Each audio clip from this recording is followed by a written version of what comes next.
Welcome back to Joe Stunner Boxing. Fabio Wardley, he's on cloud nine at the moment, isn't he? After his one-round demolition of Frazer Clarke, virtually caved the side of Frazer's face in, busted jaw. I think the cheekbone's fractured as well.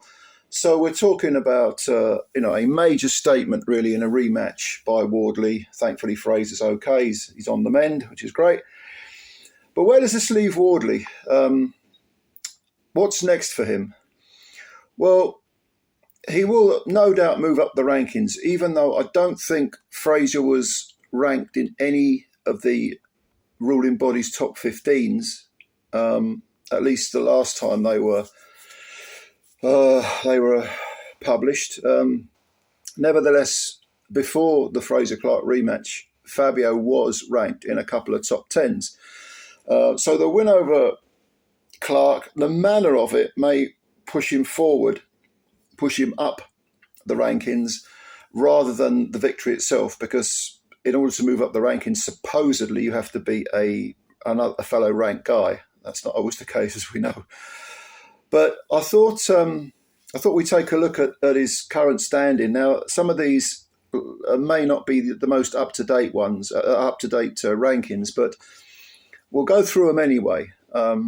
I'm using the Boxing Scene publication of these rankings. So with the WBC, these rankings were published on September the 19th. So it's a while ago now, getting on for a month ago. Fabio is number 8, so he's in the top 10. Will he move up? Oh, yeah, he might do. I mean, if you look at the other people, I mean, in the top 10, we've got Tyson Fury's number one, Ajit Kabayel's number 2, Martin Bakole, Zile Zhang, F.A. Ajagba, Jalalov, Frank Sanchez, and then Wardley. So would he leapfrog over any of those with a victory over Frazer Clarke? I wouldn't have thought so, but you never know, do you? You never know. With the WBA, he's number 9. So he's also in the top 10 with the WBA. And these rankings were published on September the 30th. So again, what are we on now? The 16th of, so it's, 2 weeks and 2 days ago. He's number 9. Now, I definitely think he should be above Kubrat Pulev, who's number 8. What Pulev's doing in the top 10, I do not know. And Mike Perez as well is number 5. I have no idea why he's anywhere near the top 15, Mike Perez.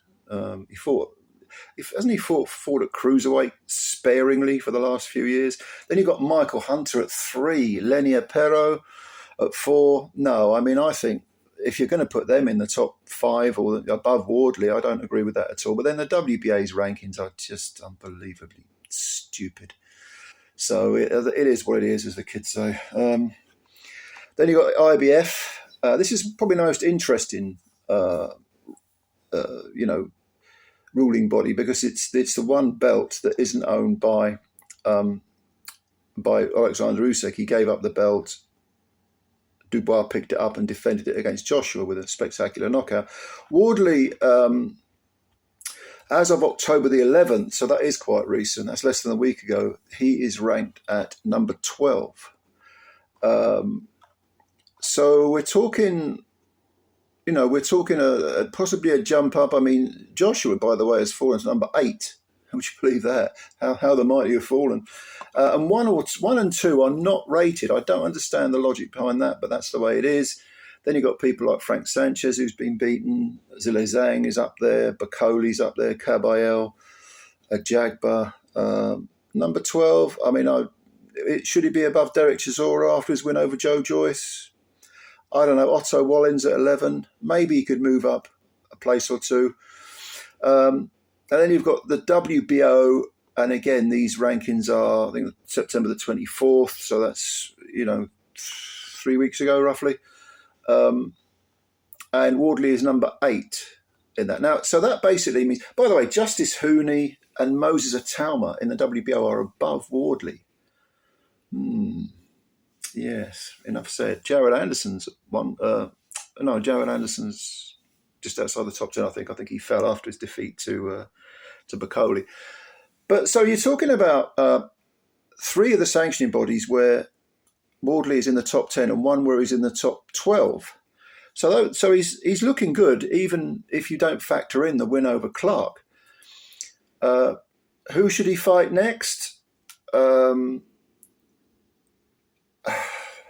you know what? For some reason, and this goes against everything that I should be thinking, I really think that Jarrell Miller would be a fun fight. And I'm someone who doesn't think Miller should even be allowed to box because of his past indiscretions. I think the first 20 whatever fights of his career should be called no contest because he's such a damn cheat.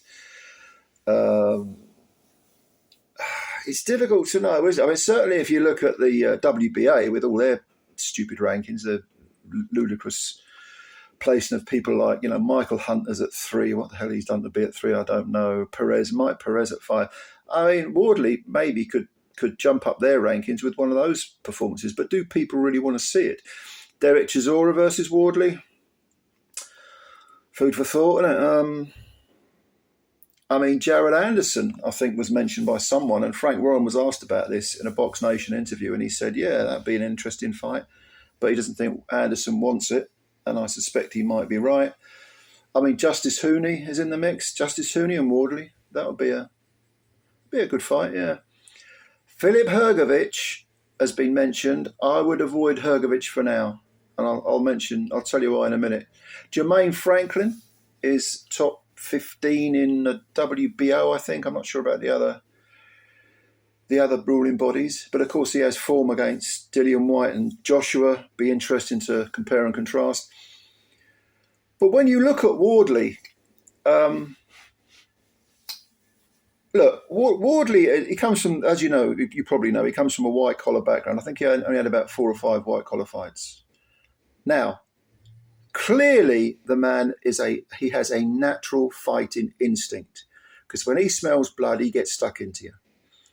And when he's hurt, when he's clipped, he suddenly goes crazy. It's almost like a switch is flicked and suddenly he explodes. He's got that explosive, very athletic combination punching power that can hurt anyone. You saw what he did to Frazer. Frazer's not a small man. He's in the 270s, early 270s. I think Wardley was about 242, 243.